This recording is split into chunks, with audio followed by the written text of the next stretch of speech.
What beer are you going to try next? I know what I'm going to try. It's beer time with the beer man. Hey, how's it going, everyone? It's me again. I think it's like day 4 of Scottish Week, or 3, maybe day 4, I don't know. But welcome.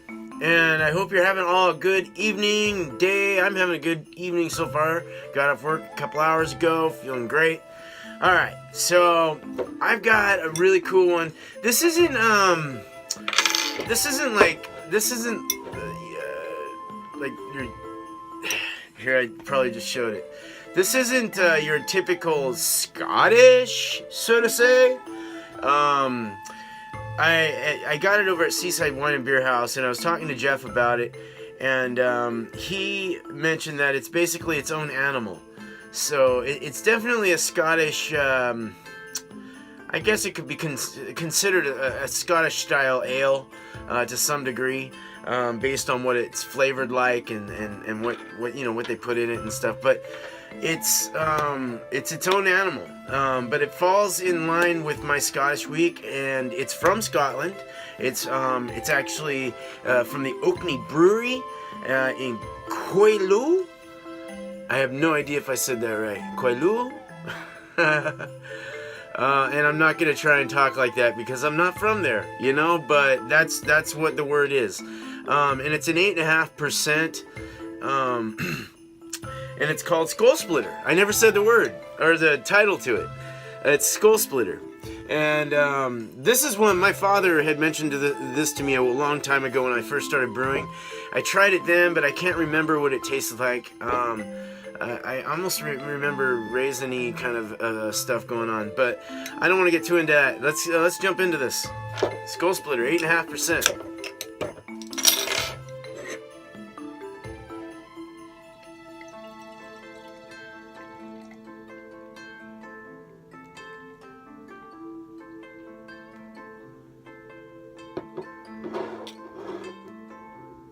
So it's got about a finger head. It has kind of a ruby red brown, dark brown, and it's definitely clear. Somewhat of a silky finish to the foam. Some big, some small bubbles. Lacing is very nice. Very nice. It has enough carbonation in the top portion of it. You can kind of see it. Not a whole lot going on inside there. Very lovely looking, very elegant looking beer. Just very, very, very nice looking. Let's see. Ooh, malty. A bit of an alcohol. Dried fruits coming out of that. Definitely a raisin or even dates or prunes or something like that. Somewhat of a spice to it, maybe. A little banana. And there is wheat in this, I think. We'll get into that in the notes. But that could be what's putting off the banana esters. It's very, very... Oh, it's got a lot of... Another one of those book ones again, man. Storybooks. And this is in the nose. Usually the storybook comes on the tongue. Wow. Oh yeah, bananas I'm getting on the short sniffs. Let's do a 2-second. Oh, malty, a bit of alcohol, a bit of a floral coming in from maybe the hops. Oh, yeah. Good roasty barley's going on. There's some fruity esters coming out of it.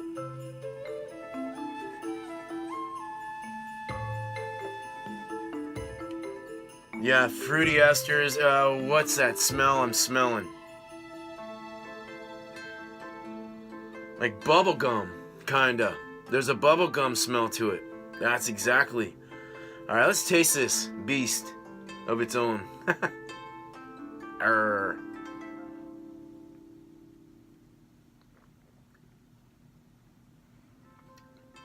Wow. You actually taste that banana at first, then it rolls away into kind of a raisin-like taste, somewhat of a bitter, dry finish, malty and alcohol on the top of the tongue, so that malty comes with a nice sweet punch, but it dries off very quickly towards the end, more than likely from from the higher alcohol.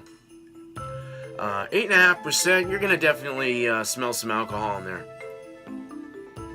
It doesn't have to be a 10 or 12% to smell it, you know. It's a darker beer, maybe in the 25 SRM range. I'm not sure on that exactly. Correct me if I'm wrong. Just very, like I said, lovely. It tastes great.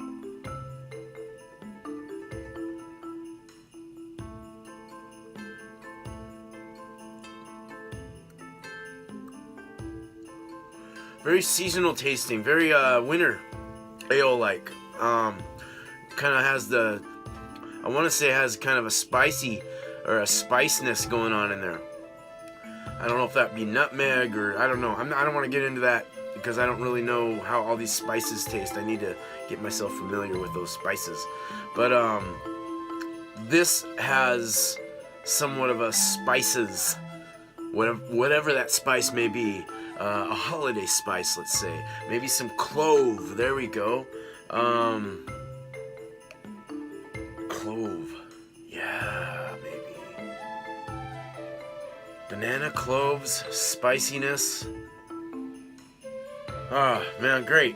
You want to talk about some notes here? Some things I believe the brewery spoke of about it and everything else. So, let's start with, basically, they say it's a rich, fruity, wine-like complexity on the palate. Yeah, definitely. Dried fruits, warm, exotic. Yes. It's like a warm, I can definitely say that there's some kind of, like I said, it's elegant and lovely, falling in line with the word exotic. Different, strange, strangely good, should I say. Wine-like for sure. It's got kind of like a fruitiness, and there's some fruity esters in there. The banana really overwhelmed me. Dried fruits, spice, and light summer citrus. Okay. Citrus fruits. Satiny, smooth, light character. Yes. Handcrafted in small batches. And as far as like so that's kind of cool that they handcrafted in small batches though. So it's kind of like a home brewery type style.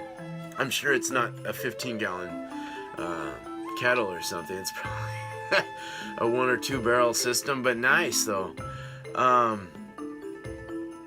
It goes good with red meat and strong cheeses. And a little history. So like this beer, kind of the name of it and everything. They say it's one of their strongest beers. Named after Thorfinn Einarsson, the 7th Viking Earl of Orkney. I'm gonna assume that I need to look on the map, and I should have studied before I did this show. But I think Orkney is up on the top northern part of Scotland, right? I'm not sure. I'll have to look that up. The hops they used was East Kent Golding. Wow. Nice goodie. I like that one. Malt was Maris Otter, Crystal, chocolate malted wheat. A little banana. Raisin or even dates or... Raisin or even dates. I'm very, very, very, very happy with this beer. I would buy it again in a heartbeat.